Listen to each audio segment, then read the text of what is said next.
So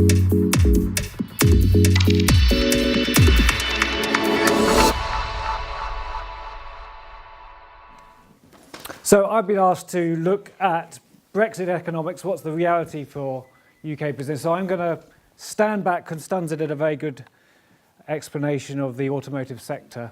And I've got the job of doing the UK economy as a whole. And I thought, given it's quite fluid at the moment, there were a few ways of tackling this. I could talk about economic modelling and why do people say, what precise bits of models on non-tariff barriers make it look terrible Brexit or make it look not so bad.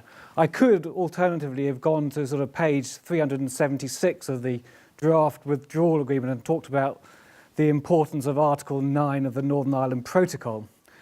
But then I thought, no, you don't really want to hear any of that. I'm going to tell you two stories about cars, given it's this audience. And the first story, I want you to go back to 1981.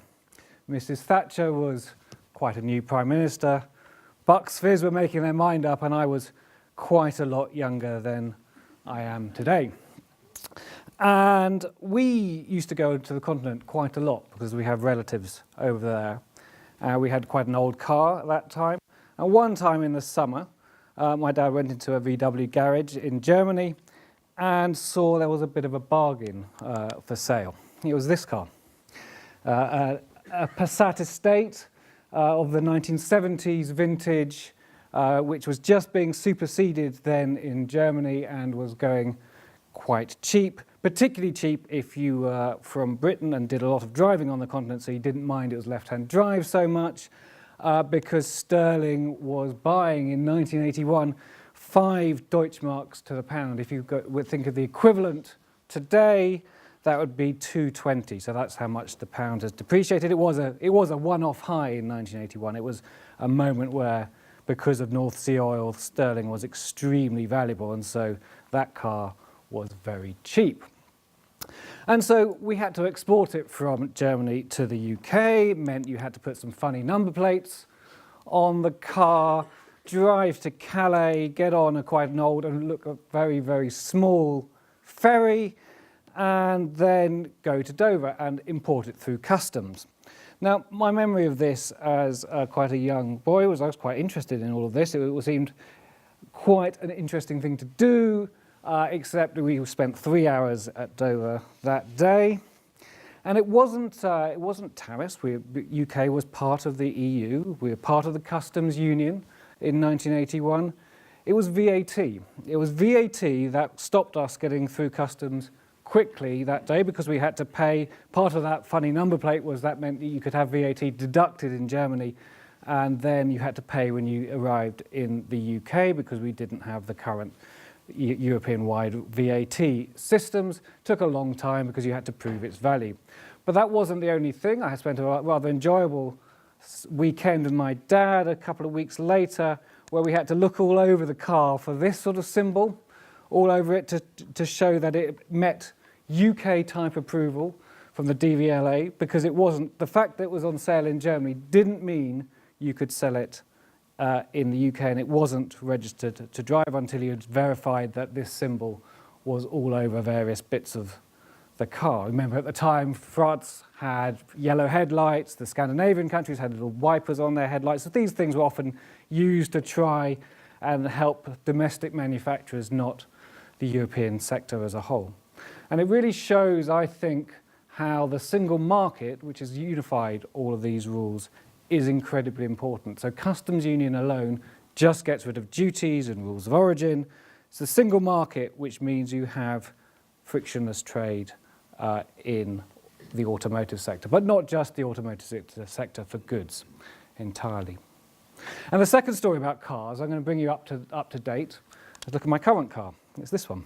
You can see we seem to go for VW estates. This one's quite old, as you can see, 13 years old.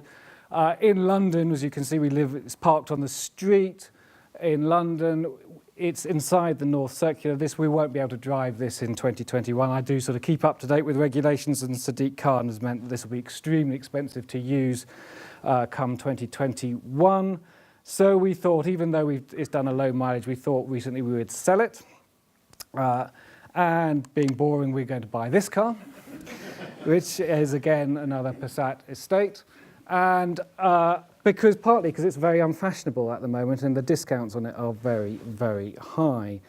So you can imagine, so this was the contract I got when I paid for it in August. It's being built at the moment, or there was a long lead time because that was part of the deal for having a big discount. And you can imagine my horror when I got the contract through and saw that. Let's blow it up. Estimated handover date, 31st of March, 2019. I think the dealer. I was a bit worried. So I thought, well, I'll probably be in the country by then anyway, so that's okay. Even a hard Brexit, I'll probably get through. But I did fire off quite a lot of quite detailed emails about no deal Brexit to the poor dealership who didn't really have great answers. And my concern was even more was heightened when I looked at the small print and looked at this clause here, which said that we may pass on any increases in costs, any cost increases we don't control, e.g. changes in vehicle tax, including once the agreement is formed. So I thought, oh great, that's 10%. That's 10% tariffs if this comes in later than if it comes in late. And we've got a no-deal Brexit, and everything goes wrong. So you can see the uncertainty. So I've spent quite a lot of time since August checking on where it is in the production stage and making sure that we can get it through early and that VW get type approval because of EU rules for this particular vehicle. And the good news is that just last week it came on this ship to Grimsby. That's not actually the exact ship, but it's showing you another thing about the EU. Grimsby makes a hell of a lot more money these days out of importing cars than it does out of landing fish. And I got this text just last week saying it has arrived, it's in the country, and so in that sense I am okay with the uncertainty I had over what was happening about my personal vehicle. So I think those two little stories, one, the single market is really important. Two, Brexit has caused a hell of a lot of uncertainty and wasted time. I now want to show for the economy as a whole. So if you look at the G7, these are the minimum, excluding Britain, the lowest growth rate and the highest growth rate across the G7 with the EU referendum put on there. And I'm now going to plot the UK's line on that. You can see that we've generally been pretty much at the top of the G7 growth league until the referendum, and then we've moved to the bottom. We've just inched off the bottom in the latest Q3 data for this year. And this is the uncertainty effect. This is the real effect that the Brexit referendum has had on the UK economy. It's not been a disaster. Unemployment's still very high. We haven't been in recession. But we have done worse than other countries in similar positions. There's no doubt about that. If you then try and work out how much have we lost because of the referendum, you would get to a number somewhere, because you can't be sure about these things, somewhere over 1% of national income, so that's over £20 billion loss, up to, some people are talking about 2.5%. I think that's too high. Up to 2%, I think, would be about the maximum you could legitimately say the UK has lost. So between 20 and 40 billion pounds, I think, is a sensible loss. Now, the question then is, if we get a deal, or when we get a deal, we've got a deal, if it gets approved, do we get that back? Is there, as the Chancellor says, a deal dividend? Probably yes, to a certain degree. Almost certainly with the deal that's currently on the table, there would be some dividend, but we certainly wouldn't get it all back. There would be some pent-up investment waiting to go, waiting for the avoidance of no deal, which is the really very difficult scenario. But actually, a lot of investment, people will have just put it on hold or done it elsewhere, and that's just a permanent loss for the UK economy. So that's the short term, but really Brexit is about the long term. So what is the long-term hit to the UK economy? And here, economists, this is where you might say the economists disagree a lot, but they don't particularly. They disagree in scale, but not in direction. And how can you forecast 15 years ahead? Well, the beauty of this sort of forecasting, it's conditional forecasting, it's not forecasting the future in the same way as we're trying to forecast maybe next year or the year after. What people are saying in this sort of analysis is very much like a doctor. You know, a doctor can't tell me with any precision when I'm going to die. But a doctor can tell me with quite a lot of precision that if I eat a pizza and a slice of lard every day for the next 20 years, I will die earlier than if I don't. And this is what people are looking at with the Brexit debate. We're saying if you have a different trading relationship, particularly with your largest trading partner, is that likely to be better or worse, whatever the baseline point of how well the economy will do. And these are all the studies that's essentially been done, and you can see that they're all in the negative territory, except for the EFT, which is Economists for Free Trade, but that's essentially a lobby group for a pro-Brexit lobby group, which has made some very, very weird assumptions about how they get to that number.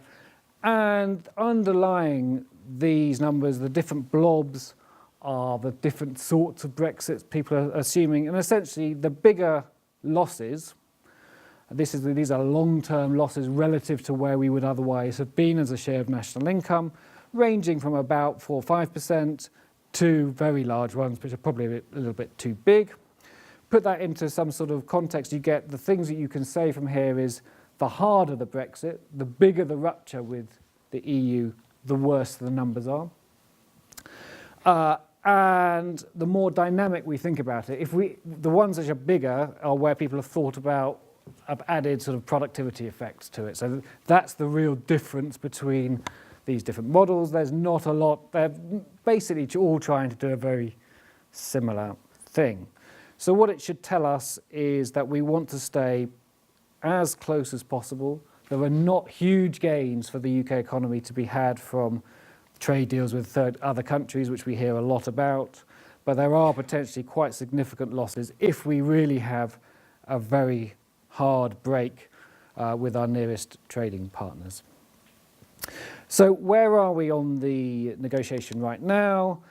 This slide I've used before, it doesn't change. The thing is that we want in Britain, we've tended to want, or the government has tended to ask for three things. It wants to exit the economic arrangements of the EU, it wants to have no border in the Irish Sea, and it wants to have no border in Ireland itself on the land border.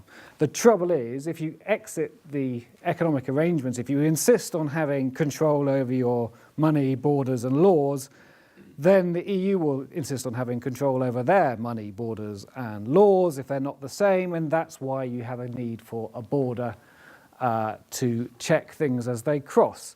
So you can't have all three. You can't have A, B and C. The EU solution has always been A and B. You say you want to leave all of our economic arrangements. None of us want a border in Ireland, so we have to put it in the Irish Sea instead. We've said we want all three. Can we have it, please? This is the cake and eat it. And they've said no. And so the withdrawal agreement is a sort of a messy compromise of this, that the one that things fixed is B, so we won't have an Irish land border, but we are going to probably be inside the customs union. VAT still, everyone's very quiet about that, but we're not going to be inside the EU VAT area. But Northern Ireland will be in all three, single market, VAT, and the customs union. So it creates a little bit of an Irish Sea border, and we are sort of half in, half out of the economic arrangements. And this is the same as the future. So we want, again, I say we, the UK government has said it wants to be outside all these things, outside the economic arrangements, outside having any sort of European Court of Justice jurisdiction, ending free movement of people, but also we want to retain frictionless trade, and the Prime Minister has this week said again many times that she's negotiating to keep frictionless trade. And the problem is that you can't have all of these, and so this is where we are right now. It is where we've been for the last 2 years since the referendum, that with freedom from the EU comes friction. And we as a nation haven't resolved where on that trade-off we want to be. We can get this, if the deal is passed through Parliament, you resolve it a little bit, because we will essentially ensure that come what may, we won't have entire freedom, but a really big border between us and Europe. And we're sort of moving towards a softer outcome, but we're not there yet. And I'll stop there. Thank you.